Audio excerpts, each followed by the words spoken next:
I'm glad to be joined by Djoomart Otorbaev, former Prime Minister of Kyrgyzstan. Good to see you, Mr. Prime Minister. Always pleasure to speak to you. You have been outlining the important challenges and opportunities facing Central Asia in your latest book, which is called Central Asia in the Great Game. So tell us more about what can be the role of these countries in the great changes that we are seeing today, whether it's geopolitics and beyond? Actually, the role of Central Asia last couple of years increasing. It's a little bit surprise for me as well, because we are economically, in terms of population, not as big as many others and around, but we are in the middle of Eurasian continent, surrounded by bigger powers. And many speculate that there is a great game going on about to get Central Asia to one side or another. So the book is stated that we, as a landlocked region, have to be friendly to everyone. Our immediate neighbors, our far neighbors, and whatever speculation going on that bigger power wanted to organize Central Asia against anybody, it is not true. We always telling that we always will be friends to everyone around the world. You talk about Central Asia being an important player today.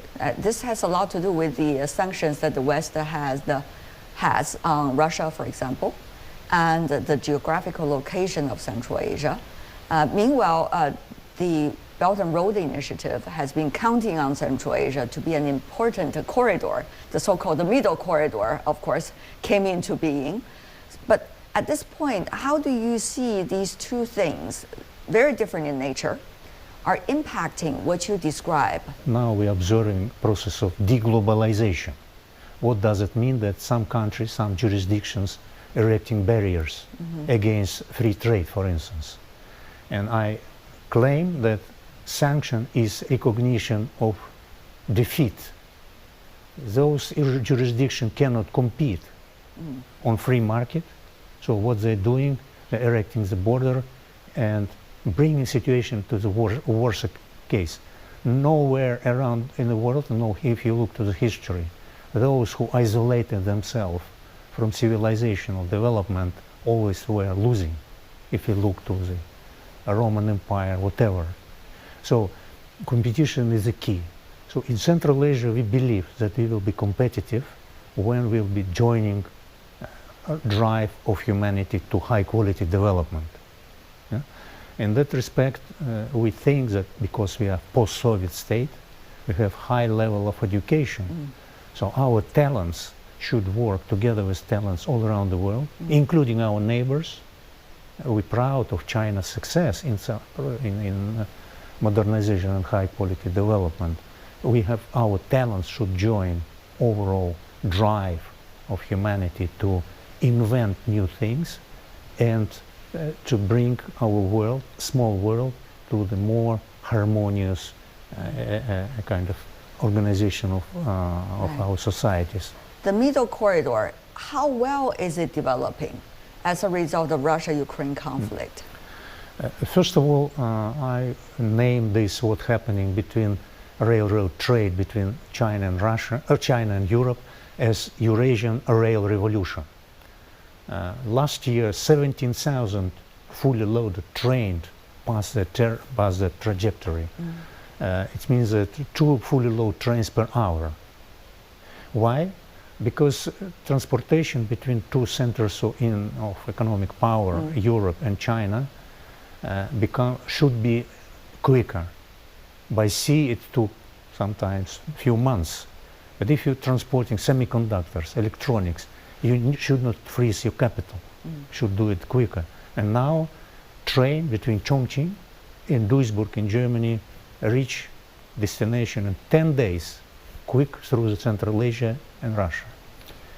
What Europeans said that we don't want to pass Russian territory. And they said, why don't we develop Middle Corridor, which means that Central Asia, passing Caspian, South Caucasus, Black Sea, Turkey. And we say, okay, we can do it. It's shorter way. It's not anti-Russian move. Actually. That is what I want to underline. The more opportunities, the more competition we have also among logistic companies, better. So now we are talking about if European customers want invest, if China want to invest, here again, West will meet East through Central Asia.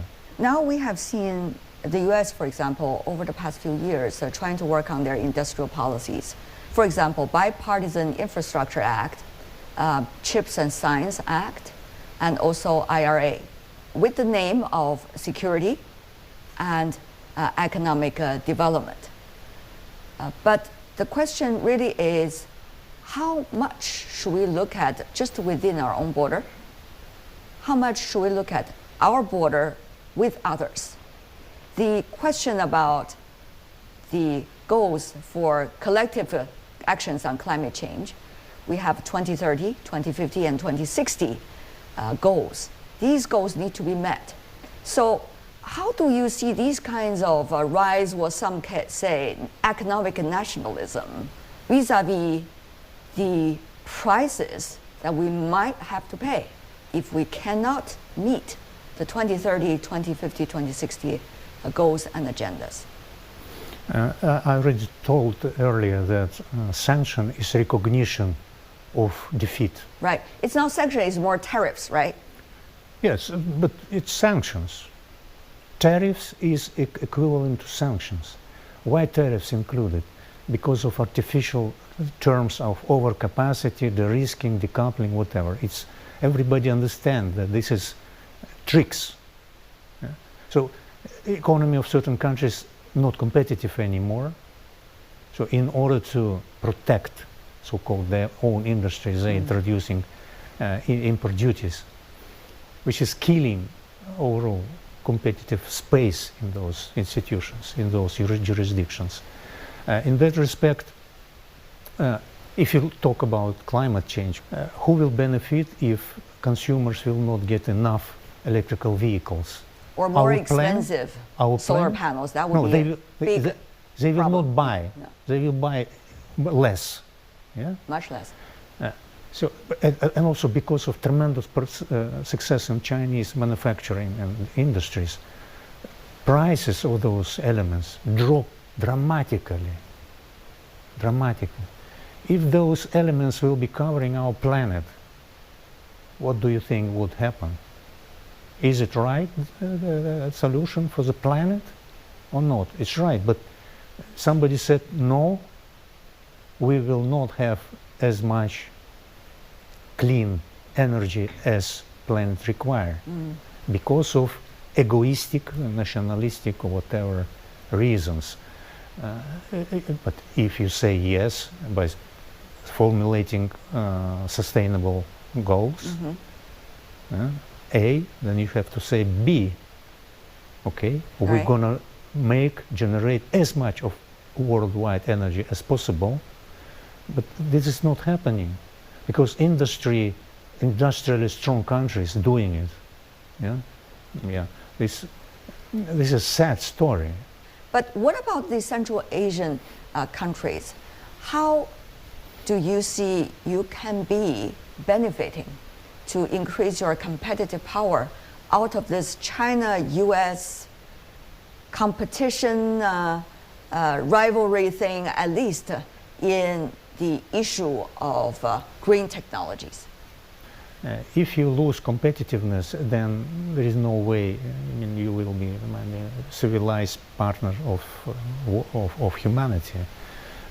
Especially, I want to underline the issue of talents, leaders, elite, who should be working together for the invention and discoveries and introducing new elements of digital economy of 21st century.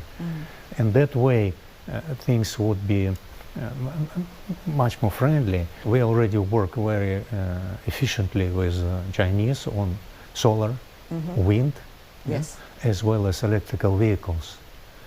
So we have very efficient political dialogue, so that we will be on the same boat with China. We want to be civilized members of world community, in meeting our, let's say, commitment to go for the neutrality. In terms of energy, we are rich in hydrocarbons. Shanghai Cooperation Organization is going to have a summit coming July. How do you see the reality of SCO? Is it going to be, as some media reports suggested, as a foundation for countering, quote-unquote, the West?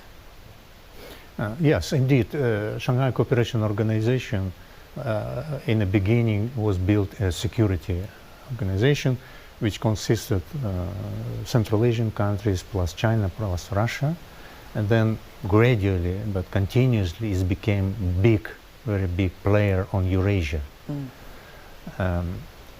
Yes, economic dimension, political dimension are there, but what I would like to underline that in the agenda of Shanghai Cooperation Organization, in the charter, there is still security element, very important in Eurasia. Doesn't mean that it's a friendship against somebody.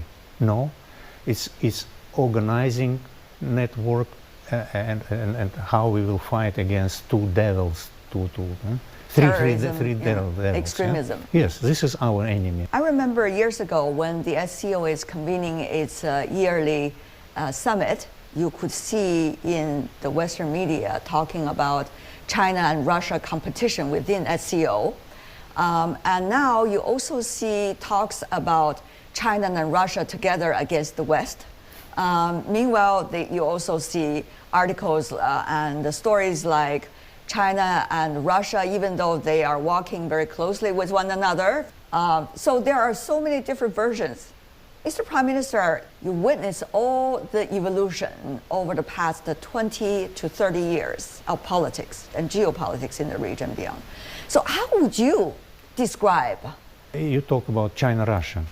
Should it be competition? Yes.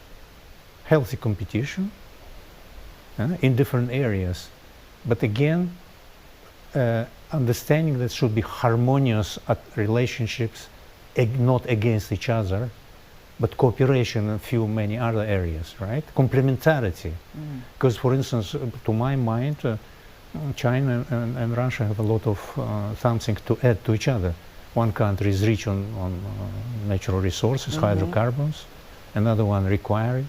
One is rich in human resources. Another one is requiring.